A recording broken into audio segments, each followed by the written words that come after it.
अभी हम पर्युषण कालीन मुख्य प्रवचन के हिस्से को संपन्न करके एक आकस्मिक सा मान लो घटनाक्रम जो हो गया, उसके संदर्भ में स्मृति सभा का आयोजन कर रहे साध्वी धैर्य का प्रयाण हो गया। और कल प्रातः सूर्योदय से पहले सूचना मिली कि वे काल धर्म को प्राप्त हो गई है। और मैंने फिर मुनि श्री को, संतों का एक बार सूर्योदय के पहले ही रवाना होकर जाओ साध्वी जी। खैर बाद में साध्वी प्रमुखा जी और हमारे पास पधार गई थी, तो हम साध्वी धैर्य प्रभा जी की जो काल धर्म प्राप्ति हो गई, उस संदर्भ में मैं कुछ जानकारी और धैर्य प्रभा जी के परिचय के रूप में कुछ बताना चाहता हूं। साध्वी धैर्य प्रभा जी चेन्नई, इनका जन्म 5 अगस्त 1968 को चेन्नई के छल्लानी परिवार में हुआ था। उनके पिता स्वर्गीय संपत राज जी छल्लानी, माता श्रीमती कांता देवी छल्लानी। बाद में उनका विवाह भी हो गया था, तो बोहरा परिवार में उनका पाणिग्रहण विवाह हुआ। उनके ससुर स्वर्गीय मोहनलाल जी बोहरा थे, सास ये श्रीमती लक्ष्मी देवी बोहरा स्वर्गीय। और उनकी शादी अशोक जी बोहरा के साथ हुई थी। और बाद में वे स्वयं साधु बन गए थे, अनिकेत कुमार जी के रूप में मुनि जी बन गए। हमारा चतुर्मास सन 2018 में चेन्नई में हुआ था।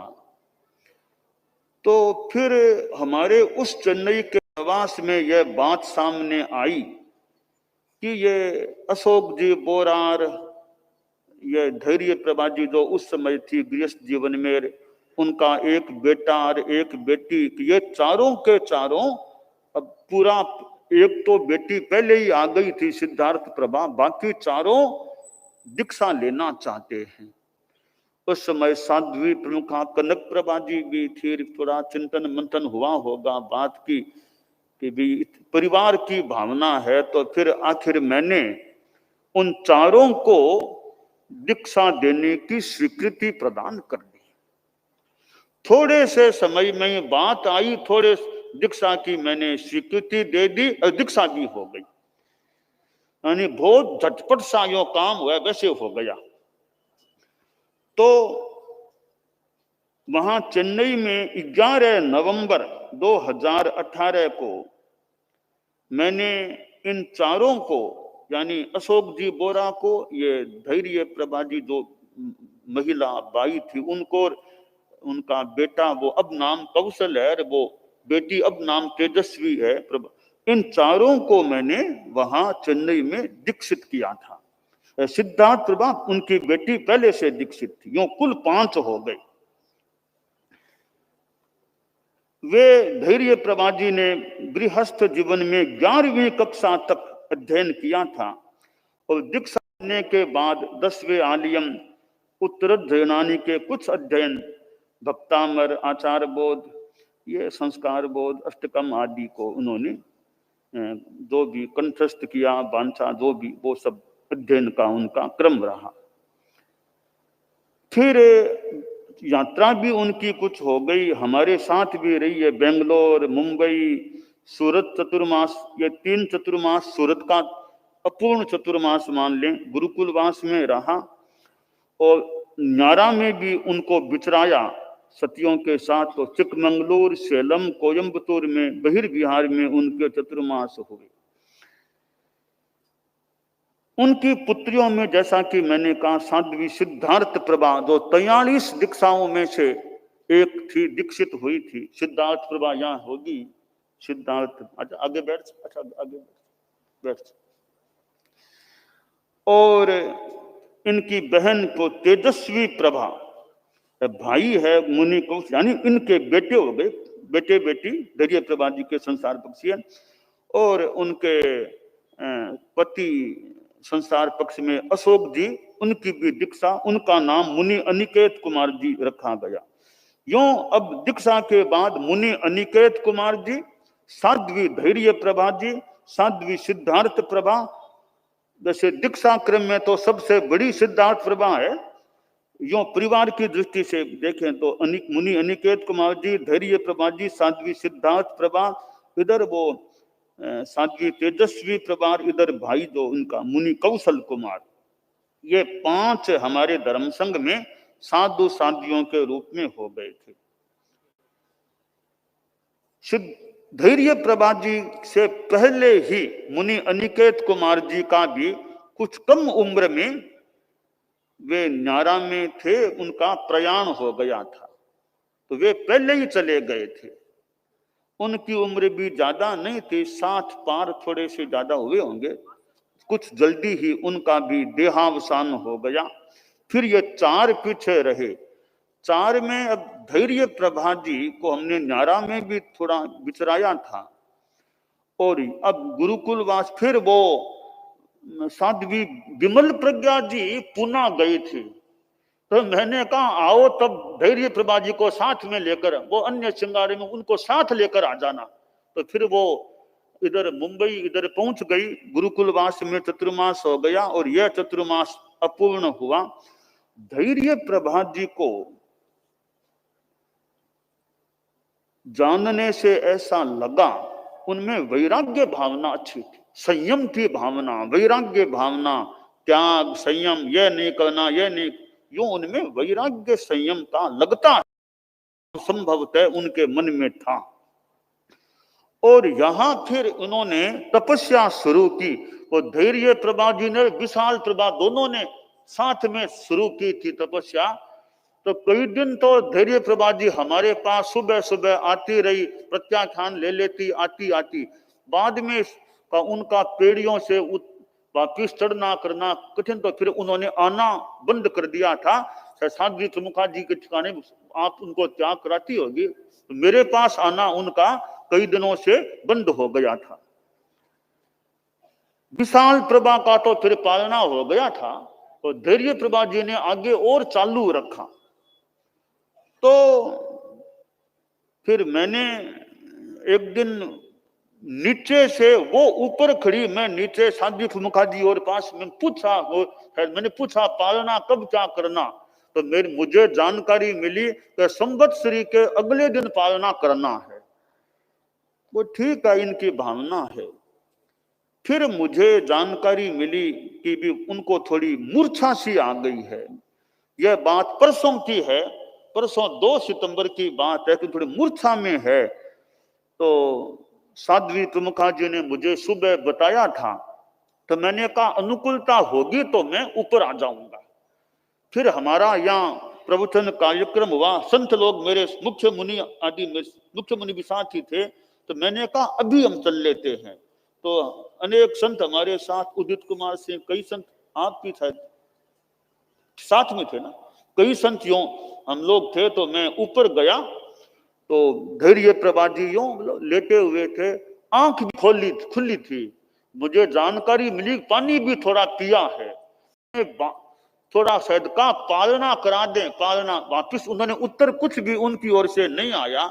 लगता है वो शायद मूर्छा में कुछ हो सकते हैं, जो भी हो, उत्तर उन्होंने बोलकर कुछ नहीं दिया था। आंखें खुली थी, शायद बोल पा नहीं रहे होंगे, जो भी था, परंतु पालना किया नहीं। पानी, थोड़ा पानी तो शायद लिया, आश्रय लिया है। तो बाद में मैंने तो जो भी कोई 5 और बोल करके फिर मैं तो ठिकाने में आ गया था। और वो थोड़ा उनका शरीर का लक्षण पता चला कि बढ़िया नहीं है, पर वो मूर्छा में भी थी, तो पालना के लिए वैसे भी ज्यादा कह भी नहीं सकते थे, ऐसा सा वो स्पष्ट बात भी नहीं कर रही थी। तो फिर कल सवेरे सूर्योदय से पहले मुख्य मुनि मेरे पास साथ ही थे या पहुंचे, और वो कहा कि धैर्य प्रभा जी 6-5 पर काल धर्म हो गया है। तो कहा डॉक्टर का अभी नहीं आया पर हो गया है ऐसा। बाद में थोड़ी कुछ देर बाद डॉक्टर भी शायद आ गए थे। तो यूं कल सवेरे उनके कल यानी परसों 46 दिन की तपस्या थी, 46वें दिन की तपस्या में थी। उस 46वें दिन की पूर्णता में कुछ मिनट सूर्योदय में बचे होंगे, बाकी 46 दिन की लगभग उनकी तपस्या हो गई, जो जानकारी है। और 46वें दिन उनका प्रयाण हो गया। तो संथा रातों नहीं पर इतनी लंबी तपस्या में उनका एक प्रयाण हो गया। तो विक्रम संवत 2081 उनके नातीले वगैरह हो तो निकट में सुन सकते, नातीले कोई चाहे तो आगे सुन सकते हैं, बाइयां इधर सुन सकती है, कोई आगे चाहे तो यहां से। तो विक्रम संवत 2081 भाद्रपद कृष्णा अमावस्या, अमावस्या भी यानी पहली अमावस्या, और 3 सितंबर 2004 को प्रातः लगभग जैसी तारित्रात्मा की ओर से संभवतः जो निर्धारण हुआ है 6:05 लगभग पर, वो यहाँ सूरत में भगवान महावीर यूनिवर्सिटी के परिसर में शादियों के ठिकाने में पहली मंजिल में आश्रय वे काल धर्म को प्राप्त हो गई थी। उन्होंने कहा गया है, बताए 29 आगमों का वाचन भी कर लिया, 3 आगम ठाणम, समवाओ और भगवई का नहीं किया, क्योंकि संयम पर्याय की जो व्यवस्था है वो उनको आई नहीं थी, कल्प नहीं आया था। और तपस्या और उनका जो क्रम है जैसा ज्ञात कराया गया है हुआ है, प्रतिदिन 24 पोरसी 2 साल से, प्रतिदिन 6 बिगय भोजन 3 साल से, चरम प्रत्याख्यान दीक्षा ली तब से, उपवास आदि तप में मौन दीक्षा ली तब से, औषध आदि का प्रयोग लिखा है नहीं किया, दीक्षा ली तब से का औषध नहीं ली, बहुत अच्छी बात है, दवाई नहीं लेनी पड़े। गृहस्थावस्था में 8 तक की लड़ी भी की, 11 का तप एक बार, 31 का तप एक बार और 46 का तप वर्तमान में हुआ। 2 वर्षीय तप, प्रथम वर्षीय तप में प्रारंभ में लगभग 5 महीने तक उपवास के पालने में एकासन किए, शेष 8 महीनों में उपवास के पालने में आयम्बिल किए। दूसरा वर्षीय तप अभी चल रहा था, लगभग 2 महीने 10 दिन तक उपवास के पालने में आयम्बिल किए। तत्पश्चात आषाढ़ी 13 से वो तपस्या प्रारंभ की, तो 46 दिन की वो लगभग तपस्या हो गई। और हमारे दीक्षा कल्याण महोत्सव के संदर्भ में जो साधु साधियों द्वारा 51 संकल्प जो निर्धारित किए गए, कहते हैं लगभग सभी संकल्पों को पूरा करने का प्रयास किया।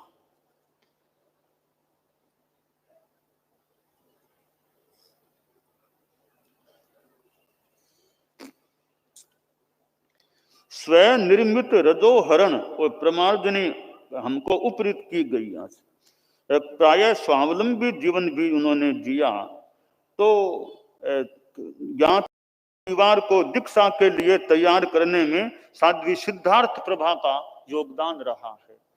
तो अब 5 में यहाँ पर गुरुकुलवास में तो एक बेटी है, उनकी एक बेटी जैन विश्व भारती लाडनों में शासन गौरव साध्वी कल्पलता जी के पास है, उनका बेटा संसार पक्षी है मुनि कौशल कुमार, हमारा शिष्य जो अभी मुनि श्री रणजीत कुमार जी स्वामी के साथ, वो भी जैन विश्व भारती, दोनों जैन विश्व भारती में हैं, बेटा और बेटी, तो वे हमारे धर्म संघ में हैं। तो बेटा बेटी 3 भाई बहन ये अब हमारे धर्म संघ में है। माता पिता चले गए, ठीक है, अपनी संयम यात्रा उनकी संपन्न हो गई। सिद्धार्थ प्रभा को ये धैर्य प्रभा जी के आसपास रहने का भी मौका मिल गया। और इन अंतिम दिनों में मतलब पड़ोस स्थान भी पड़ोस में यो आसपास अच्छा मौका मिल गया तो माँ को एक माँ को विदाई होगी, जो भी कह दे तो संसार का नियम है, तो कम से कम माँ के पास रहने का तो मौका, आसपास रहने का मौका मिल गया। ठीक है। तो इस प्रकार ये साध्वी धैर्य प्रभा जी, इनके नातीले भी यहाँ उपस्थित हैं। छल्लानी परिवार और बोरा परिवार, छल्लानी परिवार में पीहर था, बोरा परिवार में उनका ससुराल होता था। तो अनिकेत जी भी हमारे संग में दीक्षित हो गए और मानो कि अपनी संपत्ति और को छोड़ करके साधु दीक्षा को स्वीकार कर लिया। तो एक उम्र भी इनकी ज्यादा नहीं थी, यो 1968 का जन्म है, 2024 है, 56 वर्ष के लगभग का मान लें, 56 पार हो गए थे, 57वां वर्ष चल रहा था। तो वे साध्वी धैर्य प्रभा जी हमारे धर्म संघ में आई, परिवार के यो साथ आई, यो विदा भी हो गई है। उनकी आत्मा के प्रति हमारी मंगल कामना, मध्यस्थ भावना, उनकी आत्मा ऊर्ध्वारोहण करे। उनकी स्मृति में मध्यस्थ भावना के रूप में हम 4 लोगस का ध्यान करने का प्रयास करें। लोगस याद न हो तो नवकार मंत्र या श्वास प्रेक्षा है, उसका प्रयोग करें। ताव कायम।